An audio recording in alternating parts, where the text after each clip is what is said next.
No entanto, esta concepção de Cohen, como eu tinha referido, do Hermann Cohen, é qualquer coisa que vai, digamos, sobrepor-se às noções que ele tem dos revolucionários como Blanqui e Sorel, que ele lê nessa altura. Portanto, esse messianismo como tarefa infinita do neocantismo, por um lado, e por outro lado, a influência dos revolucionários do século XIX vão fazer, digamos que, uma mistura explosiva na sua concepção da história. Portanto, o instante messiânico, e agora é importante percebermos que eu depois faço aqui muitas passagens onde digo que aparece o instante messiânico já nesses textos mais precoces, mas o que é o instante messiânico? O instante messiânico que ele fala, e que nós vamos falar aqui, penso, exatamente, quando nós falamos aqui no texto da vida dos estudantes, falamos no conceito de redenção, mas há alguns textos em que ele vai falar de uma nova temporalidade. Essa nova temporalidade que integra em si a ideia do instante messiânico é precisamente a exigência de uma nova concepção de temporalidade que seja o suporte da nova visão da história. Ou seja, nós não podemos pensar, dizendo por outras palavras, nós não podemos pensar uma nova concepção da história, completamente às avessas do historicismo e do progresso, em que a temporalidade é contínua, sucessiva, em que há um fluxo completamente homogéneo, etc. Não podemos pensá-la com uma temporalidade pensada da mesma forma como Benjamin vai pensar nos seus textos finais. Esta ideia da temporalidade, do ponto de vista de Benjamin, é uma temporalidade judaica, é uma temporalidade que aparece nos textos, digamos, nos textos paradigmáticos da teologia judaica, e é uma concepção qualitativa do tempo, não no sentido linear, homogéneo, mas por saltos, em que o instante é como que a fulgurância do presente, o instante presente dá valor ao passado e à experiência da história. Digamos que o instante é o momento em que se suspende todo o fluxo, não é? Suspende todo o fluxo e em que o presente é vivido na sua intensidade, o presente histórico. E, portanto, quando eu falo da substituição da concepção linear, da concepção sucessiva do tempo como sucessão, não é? Por uma concepção qualitativa, estamos a falar exatamente do oposto. Estamos a falar de destruir o fluxo para substituir por algo que vocês também utilizam muito na história, que é a sincronia, é substituir a diacronia pela sincronia. No fundo, embora isto não seja tão linear assim, mas a ideia é a completa suspensão da diacronia e a valorização da sincronia do acontecimento histórico e a sobrevalorização do instante dialético como um momento histórico por excelência que confere todo o sentido ao acontecimento histórico. Portanto, esta ideia do tempo, tal como Benjamin tinha pensado, nunca é o tempo homogéneo e contínuo à maneira da visão historicista do progresso, como se diz ou dirá posteriormente Walter Benjamin na tese 18b, que é precisamente a última tese sobre o conceito de história, em que a rememoração conferiu sentido à história e ao passado, é a imagem utópica e revolucionária do Messias que há de vir. Aliás, a última tese diz precisamente isso, um instante dialético, um instante histórico por excelência, não é? É a porta estreita por onde o Messias há de vir, que é uma expressão muito, digamos, eu já vou voltar a falar dela porque há interpretações interessantes sobre essa passagem.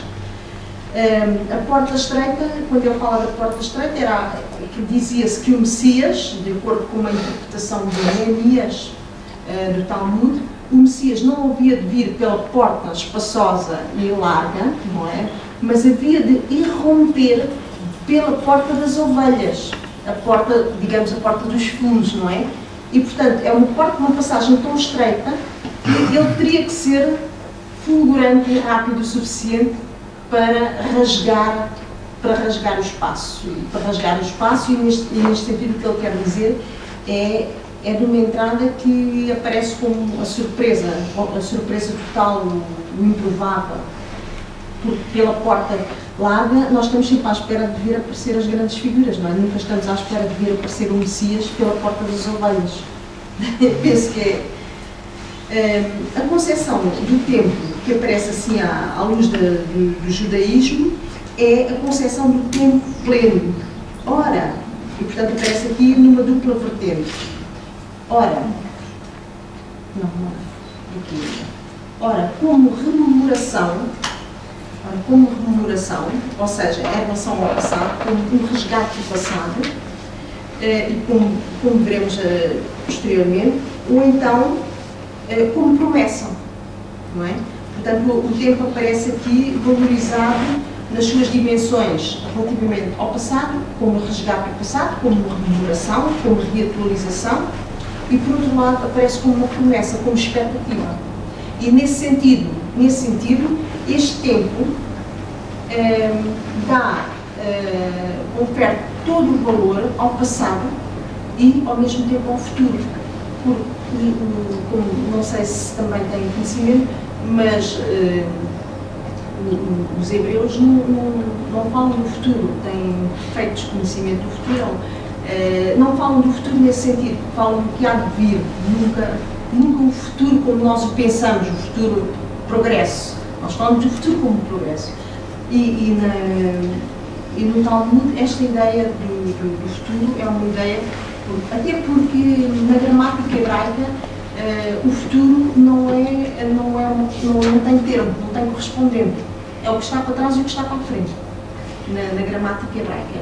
Há um texto maravilhoso que é do Gerard Ben Sussan, que foi o meu orientador também, que é o tempo messiânico, e ele fala precisamente disso. A palavra futuro não faz parte da gramática hebraica. Precisamente por isso, porque não poder ser antecipado faz com que ele não possa ser definido. É neste sentido, não é?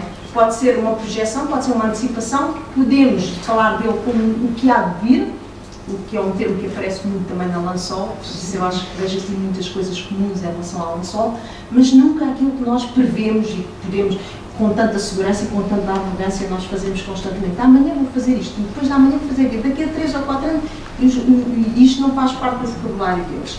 É claro que depois, por necessidades práticas, eles vão falar do futuro, não é? No dia a dia eles têm que ter futuro. Eu estou a falar em termos das escrituras, dos textos mais sagrados. E, portanto, como eu tinha dito, recapitulando, ou parece como uma rememoração e dá sentido ao passado, confere todo o sentido ao passado, ou parece como promessa. E neste sentido também, como promessa, ele de alguma forma sacraliza, suspende e mantém como uma expectativa que ilumina de alguma forma aquilo que há de vir. É como se nós estivéssemos sempre à espera, não é? E esta concepção do tempo messiânico opõe-se à concepção físico-matemática, o tempo infinito, que é precisamente o fundamento da ideia da história como progresso infinito.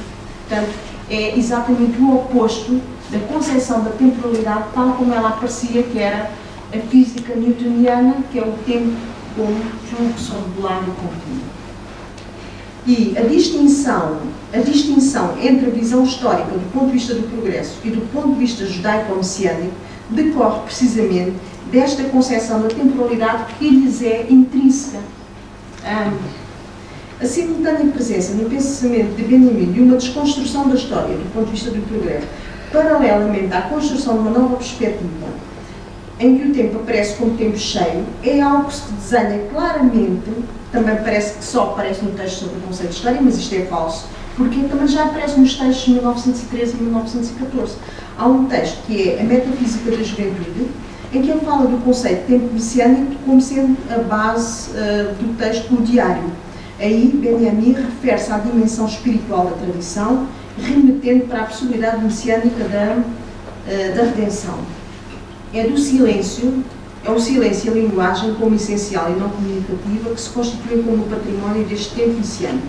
Este tempo é o tempo juvenil e mortal que ele contrapõe ao tempo mecânico e irreversível da perspectiva newtoniana. É no horizonte de uma temporalidade que que combina com a imortalidade do pensamento e da ação que se pode conceber a redenção messiânica, irrompendo no profano como catástrofe destrutiva. Mais uma vez a ideia da destruição, da ruptura, da oposição. A guerra, como já tínhamos referido, tinha posto à vista toda essa...